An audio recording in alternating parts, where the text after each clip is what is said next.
Hi, my name's George Cannon. I'm a student at my college, and I suppose I'm a bully victim. I remember always the runt of the litter growing up when I was a kid.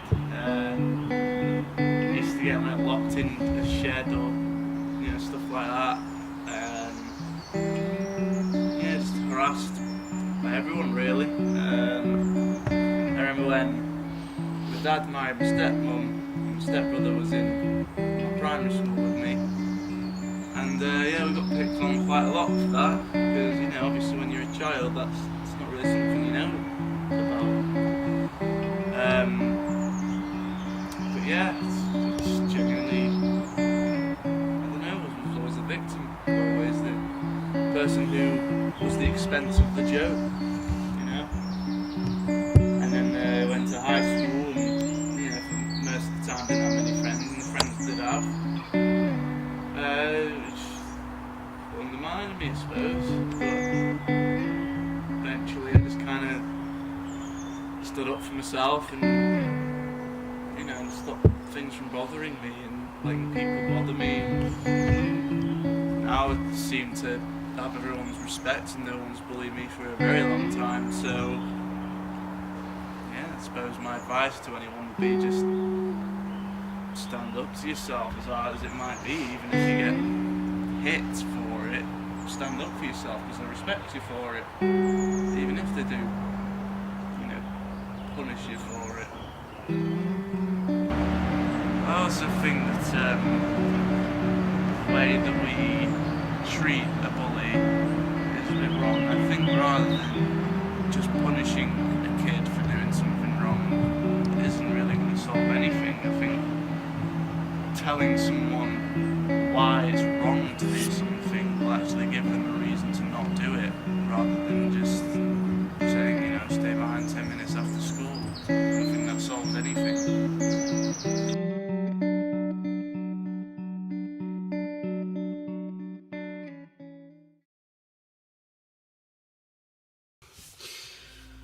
Well, I don't really have one, to be honest. I was never kind of bullied in primary school. Well, I was never really bullied in high school. Basically, I was very self-conscious about my weight from the age of 5, some sort of that. And in high school, well, it kind of affected the way that I foresaw myself and how I reacted. I had a great primary school, friends. It was kind of just a really tight community, and in primary school everyone loved each other, everyone had a laugh with each other and things like that. But then when it got to high school, it was all about the hierarchy of things and who's the best looking, who's the most active, most fittest, most mature. Never seemed to be on how a person felt or what their personality was like. It was more about how they looked. So for the first few years of high school, I was just sit there quiet, not saying a thing. Had to do all the after school clubs, extracurricular clubs, sport clubs, try and lose as much weight as possible, because you would get the slight remarks where like, oh, you're so fat, or go eat more pies and stuff like that. Do the truffle shuffle, that's a famous one. But yeah, it wasn't until about year 9 where I actually started to come out of my shell, and I was already halfway into high school. By then I didn't really have many friends. I was hanging around with 1 or 2 people, or I was just trying to latch onto primary school friends who obviously had moved on to go and talk to other people who they've met in high school. And then one day I was just walking and I got talking to an old friend, and then I met this new group of mates who basically all had a bit of weirdness about them. Ones who liked to play wrestling like back in primary school on the grass, ones that were the so-called cool kids of the group but weren't really cool, people who would chase other people, who were basically your typical geeks, as you say it, play video games and things like that, and so that's where it kind of led to.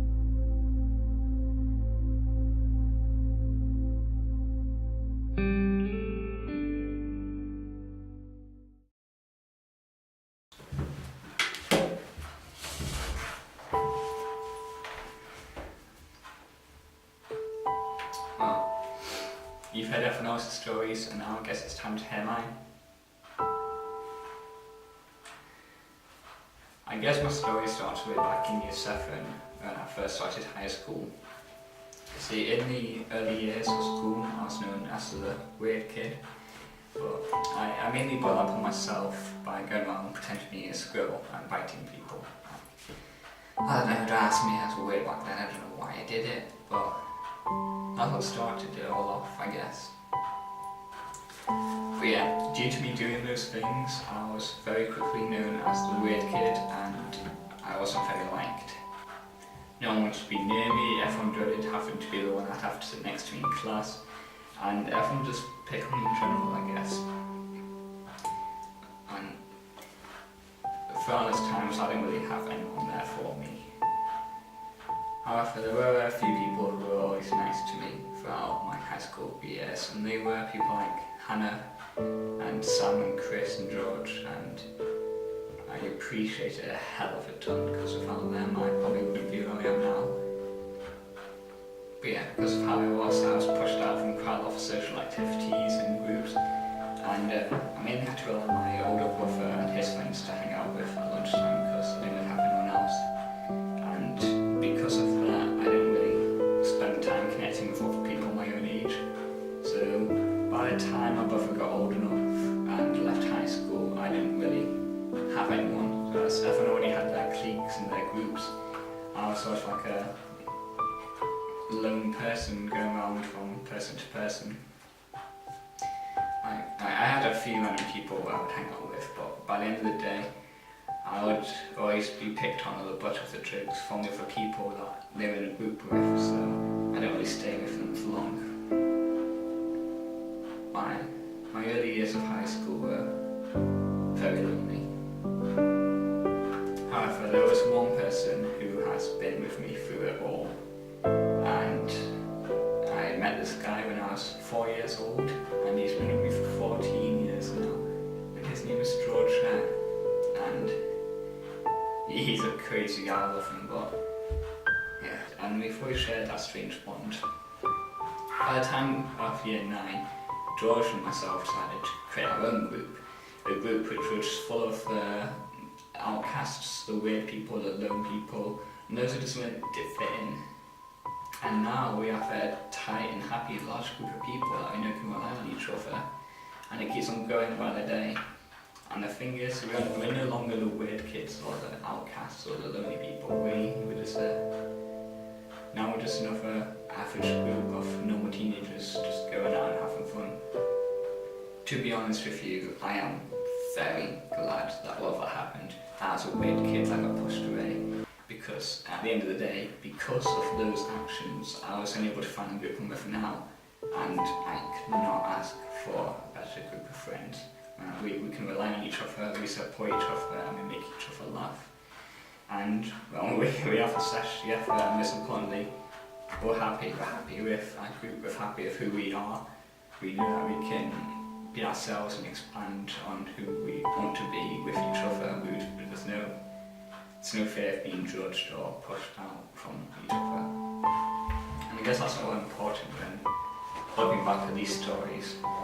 Like, everybody in these stories has gone through something, but yeah, it sucks in the moment, but there is an end to that suffering and the hardness of it all. The end is always much brighter. So for George, he's now very happy for a few years, and he no longer feels judged by anyone. I speak from my own experience. I think that has shaped my life for the better, really. Things that would bother me, a lot of people now really don't bother me. People can insult me all they want, and it just doesn't really affect me. With Callum, he's really happy with who he is now, and he's got a new understanding a new outlook on life and on people.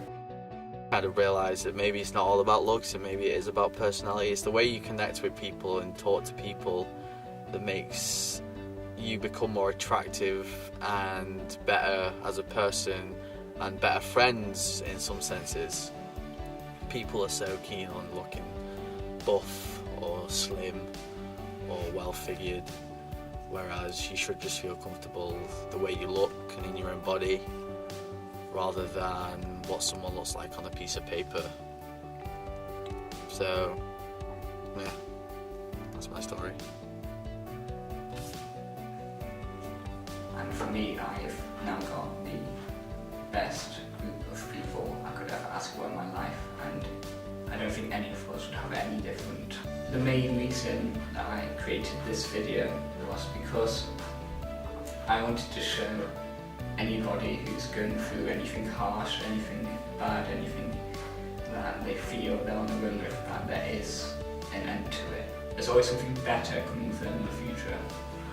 Because if any one of us today, that you've heard our stories of, had given up any point along the way, then we wouldn't be as happy as we are now, we wouldn't be where we are now, we wouldn't be who we are now. And I think what's important to take from this is that a lot of time you don't have to go through things alone. Because I guess with especially with society nowadays, you feel like you can't show off when you're upset or scared. You can't show how you're feeling because you get judged. Whereas showing people how you're feeling, then people know one of the most important things you can do. So now I wouldn't say I was necessarily bullied, because I mean there are people who've gone through a hell of a lot more than I have.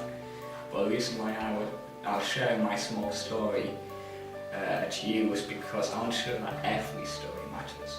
No matter how small or insignificant you feel your story is, it still matters. So yeah, if you're going to take anything at all from this video, then I want you to take away that you are not alone through anything you do, and that you should never ever give up.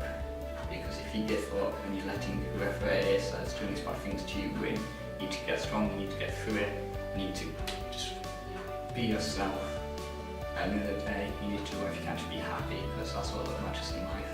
You don't need to be popular, you don't need to have every single body liking you. You just need to have your good friends who you love, and you just need to be happy yourself. Yeah. Thank you for watching. I hope this has helped you in some way, and if it has helped you, then I don't know, maybe share with somebody who you know might be going through something and it could help somebody. Just a simple click could improve someone's life. Nah, that sounds bad. Like, I'm not saying my video is so good it can change your life, but I know it's just nice to see that there are authors who can be going through similar things and how things can improve. So yeah, with all that said, I'd like to thank you for watching my video, and I'll see you in the next one. Bye.